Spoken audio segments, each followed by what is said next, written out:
ఇలాంటి పాత x ray sheets తోటి ఒక మంచి టిప్ అనేది మీతో షేర్ చేస్తానండి. వీడియో లాస్ట్ వరకు చూడండి. మీకు ఖచ్చితంగా నచ్చుతుంది అండ్ ఉపయోగపడుతుంది కూడా. సో, నేను తీసుకున్నటువంటి ఈ ఎక్స్‌రేస్ షీట్ అనేది కొంచెం పెద్ద సైజ్ అండి.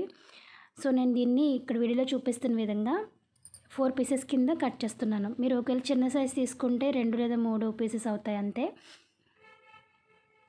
మీరు వీడియో లాస్ట్ వరకు చూసినట్లయితే మీ దగ్గర ఉన్నటువంటి ఎక్స్‌రే షీట్‌ని ఎన్ని పీసెస్‌గా కట్ చేసుకోవాలనేది ఒక ఐడియా వస్తుంది.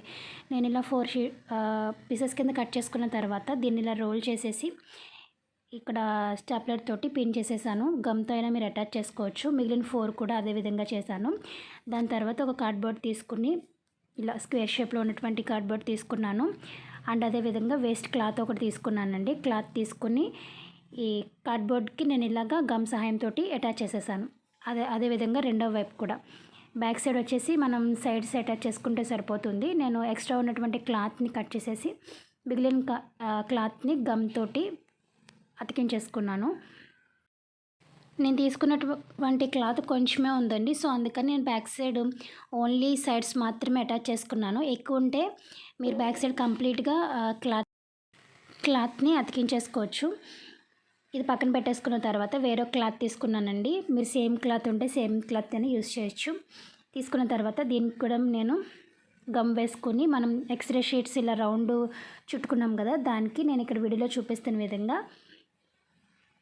అతికించుకోవడమే. లేదంటే స్టాప్లర్ సహాయంతో కూడా చేసేసుకోవచ్చు. ఈజీగా అయిపోతుంది. అండ్ ఇంకా దీన్ని కొంచెం అందంగా చేయడం కోసం నా దగ్గర ఉన్నటువంటి వేస్ట్ సారీ లేస్లు ఉంటాయి కదా, సో దాన్ని నేను ఈ పై సైడ్ ఇలా అతికించుకుంటున్నాను. సో, నేను ఇక్కడ 2 రకాల లేస్లు యూజ్ చేశానండి. రెండిటికేమో ఒక రకం, రెండిటికి ఒక రకం యూజ్ చేశాను. సో, ఇక మీ ఇష్టం. దీన్ని బట్టి మీ దగ్గర ఉన్నటువంటి వేస్ట్ క్లాత్ లేదంటే మిగిలిపోయినటువంటి లేస్లు బట్టి మీరు నీట్గా అందంగా తయారు చేసుకోవచ్చు. సో, అంతేనండి. దీన్ని గమ్ సహాయంతో మనం కార్డ్బోర్డ్కి ఇలా అటాచ్ చేసేసుకుంటే సరిపోతుంది. మల్టీపర్పస్ ఆర్గనైజర్ అనేది రెడీ అయిపోయినట్టే. దీన్ని మీరు కిచెన్లో స్పూన్స్ అవన్నీ పెట్టుకోవడానికి యూస్ చేసుకోవచ్చు. లేదంటే మీ డ్రెస్సింగ్ టేబుల్ దగ్గర మీ కాస్మెటిక్స్ అవన్నీ కూడా పెట్టుకోవడానికి యూస్ చేసుకోవచ్చు. మీ అందరికీ కూడా ఈ వీడియో నచ్చింది అండ్ యూస్ఫుల్ అని అనుకుంటున్నానండి. నేను మళ్ళీ ఒక మంచి వీడియోతో మీ ముందుకు వచ్చేస్తాను. అంతవరకు బాయ్ బాయ్.